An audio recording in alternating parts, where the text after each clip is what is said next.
안녕하십니까. 한자는 표문자이다. 한자가 어떻게 표문자가 되는가에 대한 설명입니다.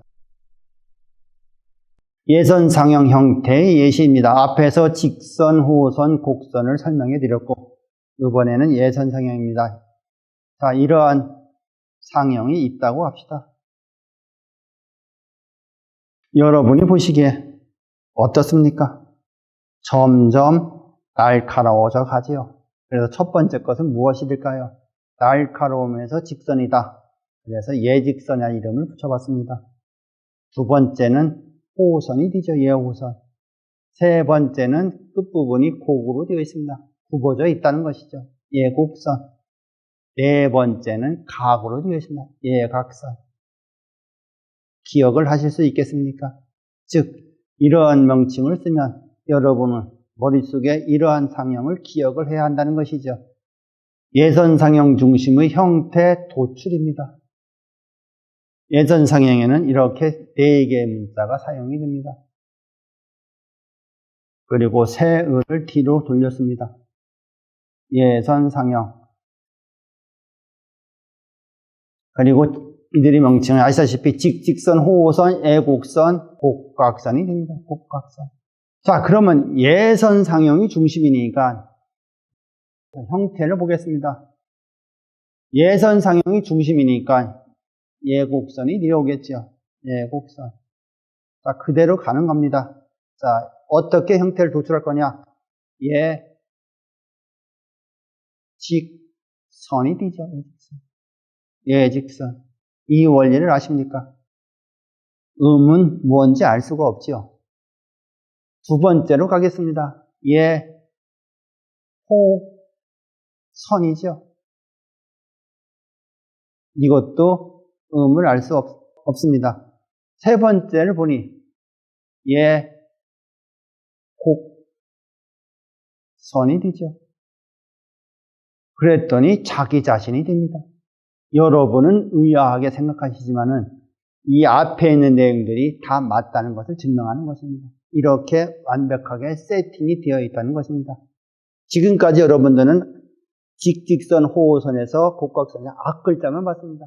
두 번째 글자를 봐도 예직선하고 예호선이 나오죠.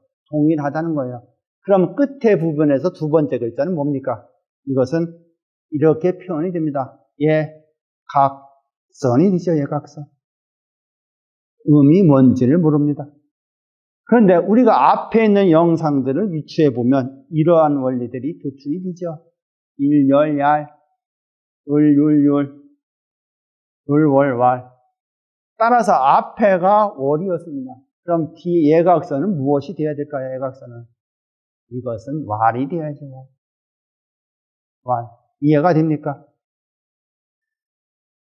자, 그리고 우리가 이런 것들이 있었습니다. 일과 을의 조합은 을이다. 그러면 예곡선의 월도 이렇게 분해가 될 수 있다는 거예요. 이렇게. 그리고 왈도 이렇게 분해가 될 수 있다는 겁니다. 얼마나 논리적입니까? 선주들의 지혜가 돋보입니다. 따라서 자, 월과 왈이 있어요. 그럼 이것이 시작되는 몸, 시음은 무엇일까요? 을이죠, 을. 그래서 얼과 알이 시작음 반일이었고 울과 올의 시음이 반일이었습니다. 즉 예직선과 예호선은 동일한 음계입니다. 그래서 이렇게 표음이 된다고 하는 것이죠. 앞에서 제시된 형태와는 좀 다른 겁니다. 왜냐하면 일과 을의 조합이 을이 되기 때문입니다. 그리고 여러분은 한일의 위치를 어떻게 생각하십니까? 이를 쓰면서 여러분은 다 수직 중앙에 써야 할 것입니다. 그래서 이 부분이 중의라는 거죠. 중의. 그리고 을은 아래에 써야 된다는 것입니다. 예선상형은 좀 특별하게 도출이 됩니다. 즉 예곡선에서 이렇게 4개가 도출이 되고 거기에 관계된 놈들이 이렇게 제시가 되면서 다른 상형 문자와 접점이 될 때 표음이 달리 적용이 된다는 것이죠. 앞에 것들은 비교적 단순했는데 이것은 조금 난해하다고 볼 수 있습니다. 그리고 예직선과 예우선은 유광, 광의 개념이 있습니다. 그래서 시광도 있고 선광, 후광이 있죠. 광동도 있고. 그리고 접점의 위치가 있습니다. 유광, 유의게 되겠죠. 그런데 예곡선과 예각선은 무광입니다. 무광. 광의 개념이 없습니다. 그리고 다만 위치만 있을 뿐이죠. 그래서 예선상형은 이렇게 독특한 속성을 가지고 있습니다. 그래서 이것들이 선익으로 제시가 되면서 접점의 위치에 따라 이렇게 기본적으로 9개의 음들이 제시가 되죠. 그리고 후익으로는 예선이 속성이기 때문에 미음이 됩니다. 즉 상형 문자의 형태에서 끝이 날카로운 건 모두 미음으로 표현이 됩니다. 따라서 여기에서는 일음계와 을음계가 없습니다.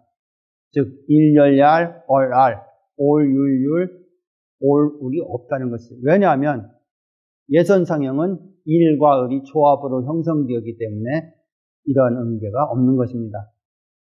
참으로 오묘한 원리입니다. 예선상형 문자의 연계입니다.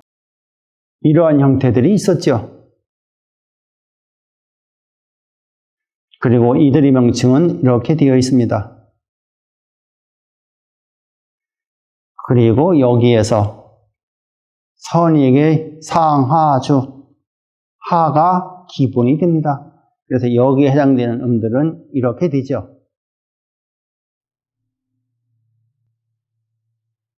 그리고 예직선과 예우선은 이렇게 표음이 됩니다. 여러분이 조금 복잡하게 생각하실 수 있습니다. 그러나 생각할수록 너무나도 신기할 따름입니다. 그리고 이것들이 후익으로 사용이 되면 모두 다 미음이 된다는 것입니다. 예선상형의 해례입니다. 이런 문자가 있어요. 과와 와입니다. 과와 와.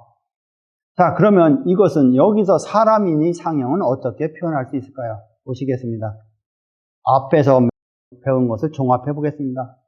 자, 호예선, 호선 상형에서 가지고 온 형태를 적용시켜 보겠습니다. 그러면 호예선과 호우선의 조합은 이렇게 되죠. 광동, 장동. 이렇게 해서 을이 되죠. 을. 후광, 장동이 되면 왈이 되죠. 왈. 그리고 여기에서 후광, 선단이 되면 와가 되죠. 즉 제시된 두 개의 문자에서 호예선, 잘 보십시오. 호예선, 호선이면서 끝이 날카로운 거 여기에다니 선익을 짧게 써야 된다는 것입니다. 그랬을 때 와로 표음이 된다고 하는 것이죠. 이번에는 자, 이런 문자가 있죠. 예호선입니다. 여러분이 호예선과 예호선은 글자가 바뀌었지만 정확하게 구별할 수 있어야 됩니다. 예선이면서 호선의 형태다. 그리고 호선의 조합. 여기에 제시된 두 번째죠. 두 번째. 그리고 여기에서는 위치가 존재하죠. 위치. 아래에 붙여줘야 되는 아래. 그리고 나서 광동, 장동이 되면 을이 되죠. 을. 여기에서 후광, 장동이 되면 왈이 되죠. 왈. 그리고 후광, 선단이 되면 와가 되는 것입니다. 즉 예우선을 쓸 때, 예우선을 가지고 사람인이 상형을 쓸 때 아래에 붙였으면서 선익을 짧게 써주면 된다고 하는 것이죠. 다음에는 예각선입니다. 예각선. 예각선 아시죠? 내려오면서 꺾인 부분이 있죠. 꺾인 거. 각이 있는 겁니다. 이것도 아래에 붙였어야 된다는 것입니다. 여기에서는 광이 굵기 개념이 없습니다. 그래서 무광장동이면 왈이 되고 무광선단이 되면 와가 되죠. 와. 즉 우리가 사람인이 상형에서 와로 표현되는 경우 세 가지 형태를 제시해 보았습니다. 그런데 여러분 예선상형을 어떻게 생각하십니까? 예선상형은 여러분은 이렇게 생각하실 겁니다.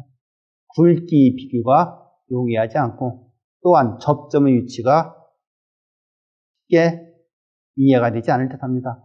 그래서 이 예선상형은 예의적인 경우에만 사용됩니다. 즉 글자의 획수가 적은 경우에 사용됩니다.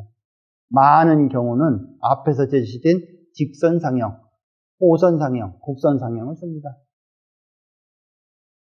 한자는 표문자이다 해서 관련하여 저의 저서입니다. 표만자 원리, 표만자 해례, 그리고 이에 대한 해설서.